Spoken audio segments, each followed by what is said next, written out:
मनुष्य के 7 शरीर का रहस्य, the secret of the 7 bodies.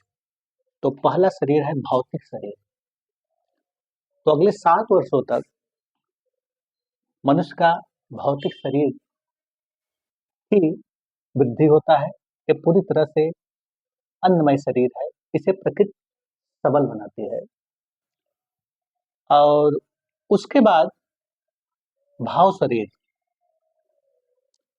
तो भाव शरीर 14 से 16 वर्ष तक भाव शरीर का वृद्धि होता है, विकास होता है, और इसमें स्त्री या पुरुष होने का बोध, वास्तविक बोध हो जाता है 14 वर्षों तक। उसके बाद सूक्ष्म शरीर। तो सूक्ष्म शरीर पूर्णतः तर्क, विचार और बुद्धि। तो इसके बाद 14 वर्ष के बाद सूक्ष्म शरीर का विकास होता है। यह पूर्णतः तर्क, विचार, बुद्धि, यूं समझिए कि बुद्धिगत विकास होता है।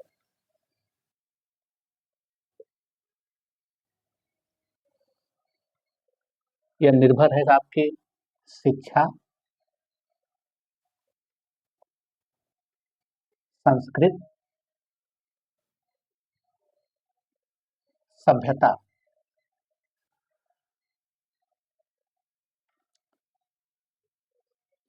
तो ये तीनों शरीर सांसारिक है,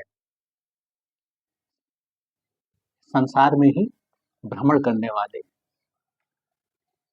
और जिसका ये तीनों शरीर सबल है, तो ये केवल संसारिक ही रहेंगे।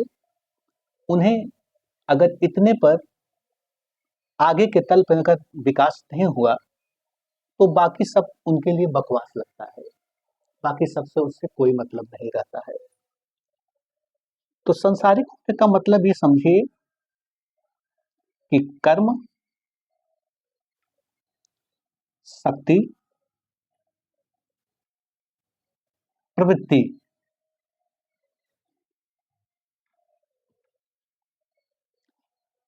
वे इसी के इर्द गिर्द को ही घूमते हैं। उनका एक बुद्धिगत हिसाब होता है, और संसार के ऊपर की बातों को वो नकार देते हैं, या यूं समझिए कि उससे कोई मतलब नहीं रखते। होगा होगा, नहीं है तो नहीं है। तो ये तीनों संसारिक ही हैं। और जब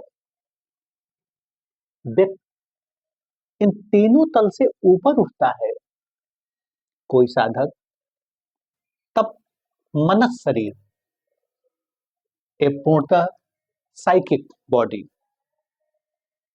तो इसका मतलब यह है कि इस स्थिति में वे इन तीनों तल से ऊपर उठते हैं।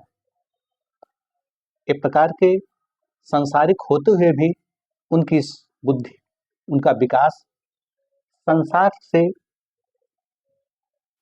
ऊपर उठने लगता है।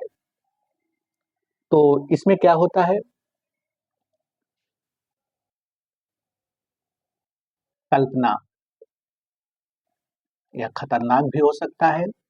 अगर यह तत्व जगत से संबंध है, तब तो यही कल्पना आपका विज्ञान बन जाएगा।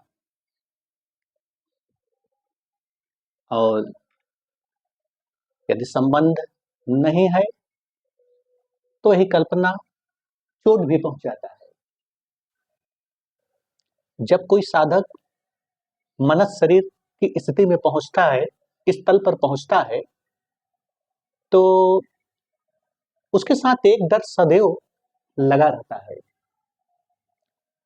अगर वो कोई अपेक्षा लेकर गया,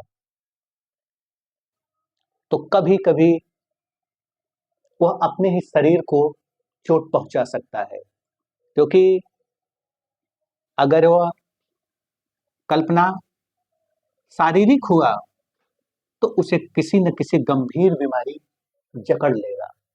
और कुछ नहीं, सिर्फ मनस शरीर का चोट है जो शरीर पर पड़ता है। यदि वह शारीरिक पर चोट न पहुंचाए तो यह बहुत कुछ जो कल्पना में देख सकता है उसे हकीकत में भी तब्दील कर सकता है। जैसे अगर इंसान को उड़ने का मन हुआ तो देखिए उन्होंने वास्तव में जहाज बना दिया। वह सिर्फ मनशक्ति, मनस शरीर का प्रभाव है। तो इसलिए मनुष्य शरीर में खतरा भी है और बहुत बहुत कुछ इससे पाया भी जा सकता है। जो आज नहीं है उसे कल इसी कल्पना के बदौलत, इसी मनस शरीर के बदौलत वह हकीकत में भी तब्दील कर सकता है। यह सिर्फ मनस शरीर का ही प्रभाव है। तो इसमें केवल इतना ही ध्यान देना है कि मनस शरीर का चोट शरीर पर न पड़ने पाए। यदि ऐसा हुआ तो वह शरीर ज्यादा दिन तक सुरक्षित नहीं रहेगा, वह जल्द ही गिर जाएगा।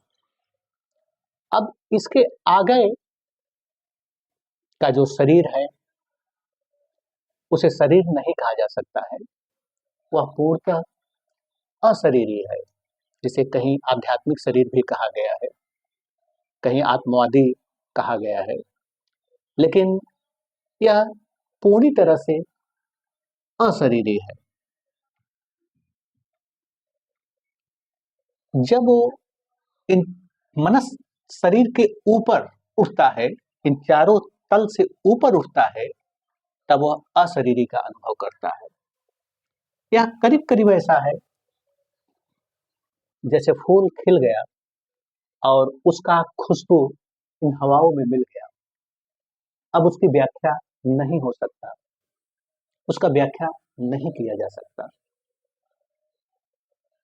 तो यह पूरी तरह से अशरीरी है क्योंकि इसमें कोई कंटेंट नहीं है, इसलिए इसकी व्याख्या नहीं हो सकता। तो जो साधक यहां तक पहुंचते हैं तो कभी कभी जब इससे ऊपर नहीं उठ पाते हैं, इसी तल तक रह जाते हैं, तो उन्हें लगता है कि बस फूल खिल गया, खुशबू इन हवाओं में मिल गई, अब सब कुछ खत्म। लेकिन नहीं, जब इसका भी बोध हो जाए, अशरीरी का भी बोध हो जाए, और जब इस तल से भी इसे भी छोड़ने के लिए जब साधक तैयार होता है, इससे ऊपर उठता है, तब ब्रह्म ऊर्जा। और एक करीब करीब ऐसा है कि जब साधक को अहम ब्रह्मास्मि का बोध होता है, इसमें कोई दूसरा नहीं रह जाता है। मैं और तू का भेद यहां तक पहुंचने पर समाप्त हो जाता है, क्योंकि उसे दिखाई देने लगता है कि कण कण में इसी एक ही ऊर्जा का प्रवाह है, सब कुछ एक है। तो यहां पर भेद पूरी तरह से मिट जाता है,